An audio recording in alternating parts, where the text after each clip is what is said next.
नमस्कार दोस्तों, मैं नितिन आपका स्वागत करता हूं। दोस्तों, आज एक बहुत ही ज़्यादा खुशनुमा दिन है और आज एक बहुत ज़्यादा बड़ी खुशखबरी देश को मिली है, देशवासियों को मिली है, लिबरल्स को भी मिली है, देश विरोधियों को भी मिली है, कांग्रेसियों को भी मिली है, आपियों को भी मिली है और सपाइयों को भी मिली है और बसपाइयों को भी मिली है। जी हाँ, मतलब पूरे देश को मिली है।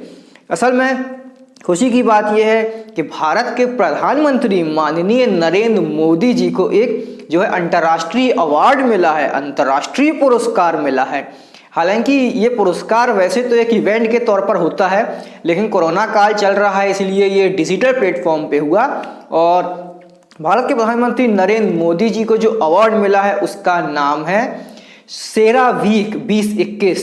अब ये सेरावीक 2021 क्या है? तो ये सेरावीक अवार्ड असल में है global energy and environment leadership award. Global energy and environment leadership award जो कि भारत के प्रधानमंत्री को मिला है, नरेंद्र मोदी जी को मिला है।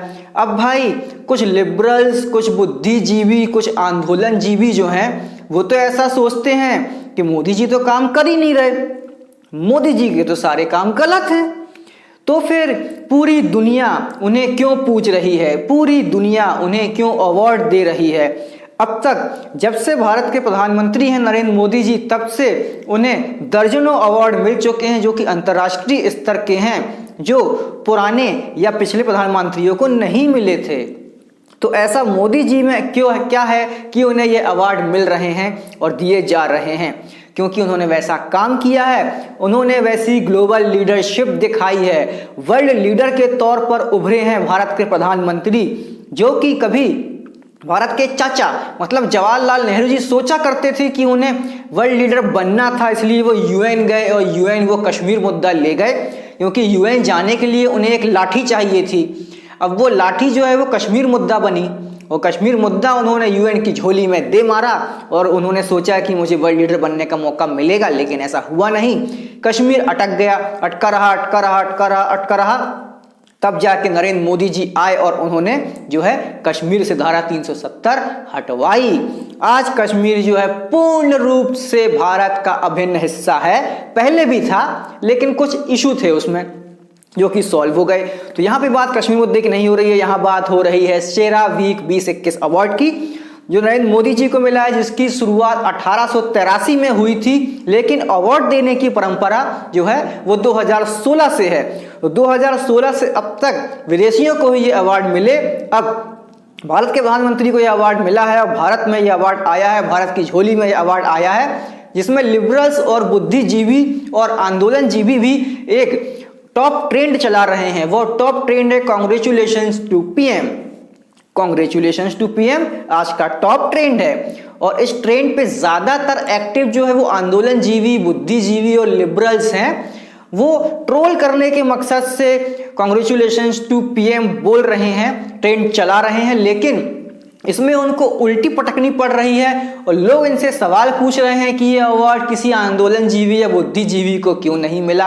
अरे भाई, कहाँ मर गए वो एनवायरनमेंट के शुभ चिंतक और कहाँ चली गई वो ग्रेटा नाम की हमारी बहन जी, छोटी सी बच्ची जो कि राष्ट्रीय, इंटरनेशनल, नेशनल लेवल की जो है एनवायरनमेंट की बुद्धिजीवी है, आंदोलनजीवी है, जो कि किसान जीवी भी है।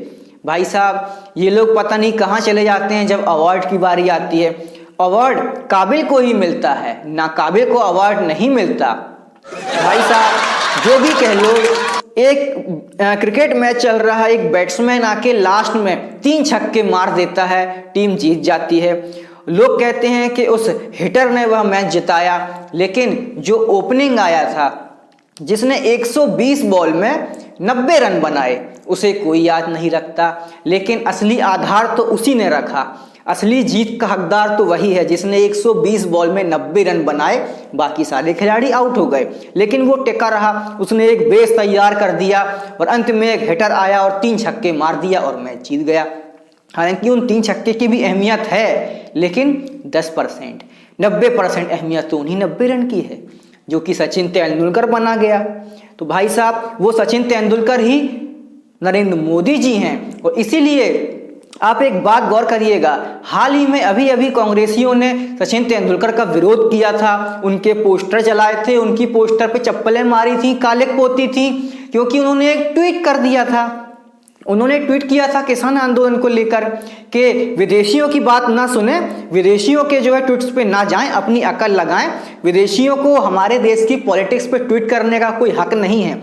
उन्होंने कर भी दिया, ठीक है भाई, उनका ट्विटर है, उनका मोबाइल है, उनका डेटा है, लेकिन देशवासियों को उनकी बात नहीं माननी चाहिए, अपनी खुद की और देशवासियों की बात माननी चाहिए।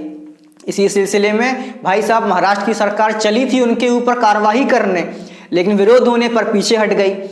ये कांग्रेसी, ये बुद्धिजीवी, ये आंदोलनजीवी, ये चरमपंथी जितना विरोध सचिन तेंदुलकर का कर रहे थे, उतना ही शुरू से नरेंद्र मोदी जी का भी कर रहे हैं। सचिन तेंदुलकर ने किसी का क्या बिगाड़ा था, उसी प्रकार नरेंद्र मोदी जी ने भी किसी का क्या बिगाड़ा है।